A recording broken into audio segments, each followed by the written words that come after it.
Ben, what are you doing here? I was just getting ready to film my Lawn Care 2022 trailer setup. I know it's late, but we got to film it. Hey, end of the week, beautiful day. I thought maybe a On the Road Turf Nerds podcast. Let's make it a new podcast and new digs.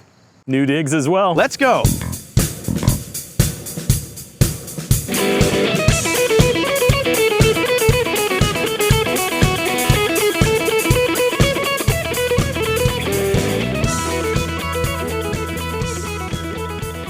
Ben, new digs again, man, right? New digs, yeah. As usual, we can't stay in the same place for long. I promise you guys, we do have a podcast lair inside Ben's studio in his basement that we're going to be getting over there probably for the next episode or two, so just sit tight for that. Yeah, that's going to be a semi-permanent place, I think, for a while, so I don't have to drive as much. And then I won't have to keep setting things up and wasting half of the night. Like Ben just sits here laughing at me while I just try to set everything up, but we're going to have a permanent spot here soon. Yeah, I think it'll be good. But a lot of people are asking, they are, what gear do you use? So we thought we'd take the time to actually show people what you're using. Ben, good question. So this is my current setup that I have here. I'll be showing some video here, guys, too. This is also a video podcast, but right now I am rocking this stuff here. So I have Let's talk about the truck. I have a Dodge Ram 1500 Quad Cab Classic. I actually got this through a buddy of mine at church. His it was through his aunt. It had 10,000 miles on it, 32 grand. Great deal. I was previously driving a 2016 F-150. Towing with that was kind of okay for what I was trying to do. Just not really enough power. The 5.7 Hemi liter on this does a little bit better job with towing. It does eat up gas, but I'm really impressed with this truck. I get many compliments on it. It's a really cool lawn care setup, like how it looks there, like on the road, kind of going down. Truck sits a tad higher. Great truck. If you're really doing plowing, guys, I would recommend getting like a 2500 or a 250. This is a 4x4, but I am not going to be plowing in that. And so for the trailer, we're rocking a 7x16 Middlebury trailer. I got this down at USA Trailer Sales in Monroe, Michigan. How much was this one? $5,100, about 2 years ago. It's a really entry-level landscaping trailer. It's got 16-inch rungs for like the floor joists in there, which is pretty nice. There's a lot of things I like about it, a lot of things I don't like about it. Looking back at it, I should have went for 8.5 by 16 for some more walking room. I'm not really broad-shouldered, but moving around there, as you'll see inside the trailer, it can get tight, right? It can get a little bit tight though too, but like all in all, it's a pretty good trailer. It hasn't really fallen apart yet. There's some cheap aspects. I'll replace the flooring probably here in a couple of years. But you've done some cool stuff though on the inside of it that I have. After you bought it, you made some modifications that are pretty cool, right? After I bought it, we put some E-Track hooks there on the wall to hold up my weed whips and blowers. We also built a shelf that you'll see in there too. And then I've also painted the floor with some anti-slid and skid type of paint, and that really preserves the OSB. The OSB, guys, that they put on the plywood or OSB they put on the floor, I would argue it's probably not the most high quality material. So painting the floor, I should have done this 2 years ago. Didn't start doing it till this season. I think it looks a lot better. I'll show you. I'm not a painter, so go ahead. Hey, you can troll me all you want about the paint job. It actually helps out us with getting our views. So. But functional, you know, it doesn't matter how great the paint job is, but it's functional. I put up a couple YouTube shorts of my actual modifications I did to the trailer floor with painting, and also what I also did was I updated there's a gate extension here on this trailer as well, and so I replaced the wood on that, and I also put like a little bit of a aluminum cover on it, and I got trolled by that, but it's functional. It looks much prettier than it did in years past. So as years go on with your enclosed trailers, guys, you got to do some upgrades too. So let's talk about the beast though, right here in front of us. And we'll put that there on the screen. So this is the Cub Cadet Pro X 660 V-Ride mower, stand-on mower. Beautiful mower, 25.5 horsepower. Cub Cadet did a fantastic job with this thing. Mine's considerably clean. I mean, I'm so busy mowing, I don't really have the time to power wash it every single day or week for that matter. But this has about 455 hours on it. Really does a great job, Laser. Really, the cut's phenomenal though too. I've accidentally hit some rocks and some things, and this thing pulverizes anything in its way. Really? How long you had this one? I actually got it just this past season here in 2022. So I got it off the lot with 0 hours on it, and now we're up to $450. That's the price you pay for kind of working solo. But this mower, I am really impressed with what Cub Cadet did. It's got new run flats, so that means that I can run over whatever I want, and the tires won't go down. And then the back's got your regular pneumatic tires. Really easy to do oil changes on this. Hydraulic oil filter, maintenance is great. No problems so far? No issues so far. I really like it. I would love to get another one. Let's talk turkey. How much this thing run you? This thing put me $10,600, but Cub Cadet has a great finance program, so I'm basically paying $240 a month for the next, I think it's about 42 months. Okay. 0 interest, so you can pay these things right off, no problemo. Okay. So it's a great machine. I really like it. I still do have my Exmark rider at my dad's house. He's currently using that to mow his yard. Oh, so, nice. The stand-on mower, I just kind of wanted a change of scenery this year, and standing up, I think it's a tad easier on my back. Does a great job, and this thing can hug hills much better than my rider ever could. Is it noticeably, like, are you getting lawns done quicker on this? How are you doing in terms of time on the lawn versus before? You know, time-wise, I think this is just I would have to test it, but this is just as fast as my rider. I would maybe argue a tad faster. I just flat out like it, because with my rider, I was getting bored kind of just sitting there all day. Okay. Exmark, they make a great mower, but I did have a 36-inch Cub Cadet walk-behind mower commercial that we had years ago, and then my buddy has it. So my buddy actually told me about this, the Pro X660, and so went out, bought one this year, fell right in love with it, no problem. Okay. Yeah. Let's move on to the other equipment. Yeah, so we also, aside from that, blower-wise, we're rocking a Redmax 8560. Actually did a video on that too, guys.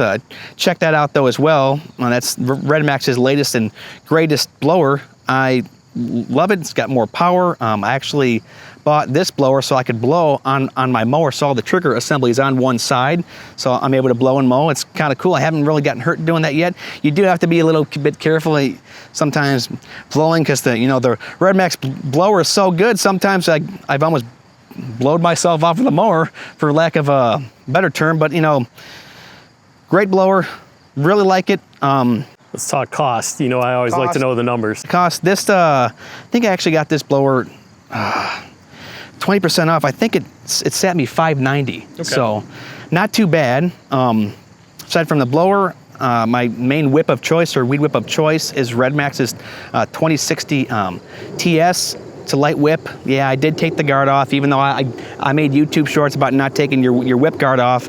I ended up taking it off. I need to be able to whip wider and save some time. We do have an Echo 225 blower that my wife will use when she does work with me.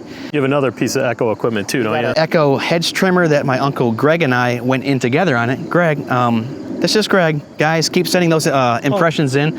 Anyways, so Greg and I went in on that. I don't know the model number. I think it's a 2620. It's got the extension pole. I did a YouTube short on that as well. It can actually be an edger and a weed whip as well, but we only need it for hedge trimming. So that Echo it's a fantastic 3-in-1 multi-tool for, doing jobs where you need it for. Yeah, and as you'll show in the trailer, you got these nicely organized. Yeah. E-Tracks, guys, I would highly recommend E-Tracking your trailer. It's cheaper than putting like a trimmer racks on there. I used to run the trimmer racks. I really thought they took up too much space, and you have to be really precise with drilling and stuff. And I feel like over time, if you have one side of the rack, the trimmer rack's higher than the other, you can actually bow out your shaft there on your trimmers and edgers. So the E-Tracks have them sit more loosely, but they're snug. Nothing's ever fallen off. That's what we've been running, and I'm really pleased with that too. Okay, some other stuff you got in. You got a big toolkit. Got the big Craftsman toolkit. I would recommend putting one of those, guys, in your trailers just to store all your tools. My garage is still a mess, but it used to be a bigger mess because I had my tools sprawled out. Now they're kind of all in one spot.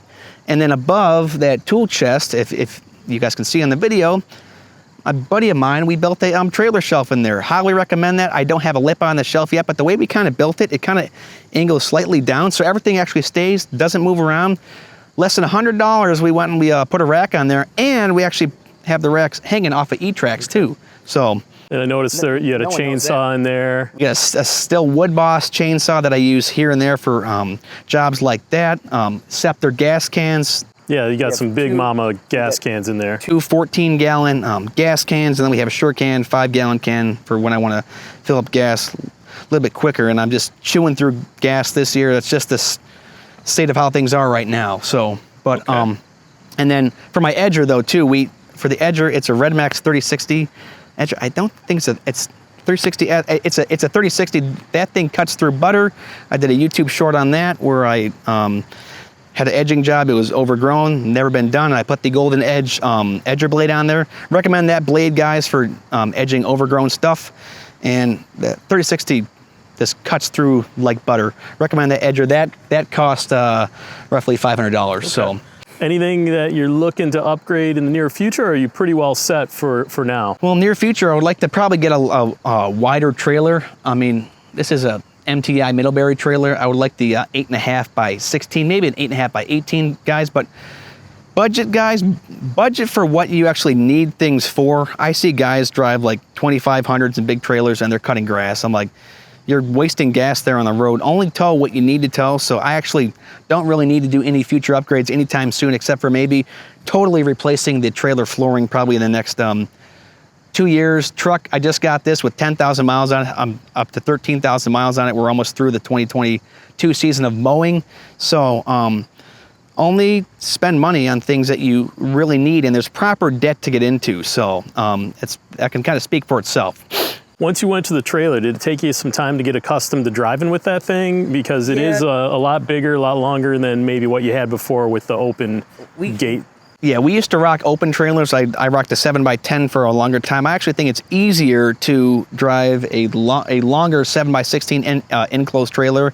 Backing it up, I'm pretty good at doing that now. It doesn't sway nearly as much. I don't take it on the highway because this trailer does kind of push my truck a little bit. It's probably, I think, 2500 or 250 truck could handle it a little bit better than my truck. But I mean, what's your longest drive right now? Oh, longest drive is 8 minutes, and I'm just on the side roads here. So my truck, it can handle the trailer no problem. But when it does get kind of windy, the trailer likes to push it, but you can't even feel that I'm actually towing. Yeah, so you don't. Which that's good. You don't have a need with 8 minutes being your furthest to ever be on the highway. No. I mean, we saw recently some houses that you used to do that were probably pushing 30 minutes out, and as you've grown, you've been able to narrow. Back in the day, I drive quite a bit away, but even then, we never hopped on the highway. So with this, it does handle. We picked it up and took it home on the highway, but that was with nothing in it. I'd take it on the highway and probably go, no,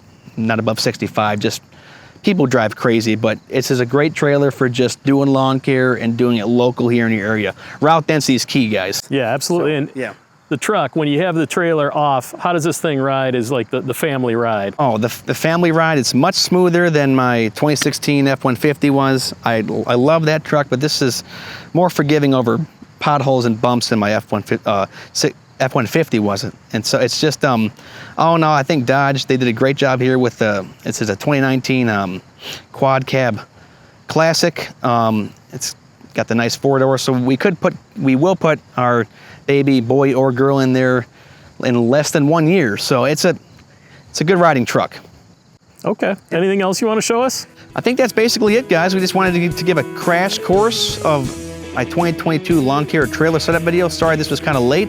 Ben showed up out of nowhere and we kind of Turf Nerds Extra decided to do this. So this is a little extra podcast, guys. And thanks. If you got any questions, just let me know. I hope we covered everything, Ben, right? Yeah, and if you have suggestions for future episodes, let us know. If you have a place that you'd recommend us to go for new digs, we'll be open to that too. We're going on the new digs tour, right? Maybe we'll go out to Greg's house, right? Thanks, guys. See you later.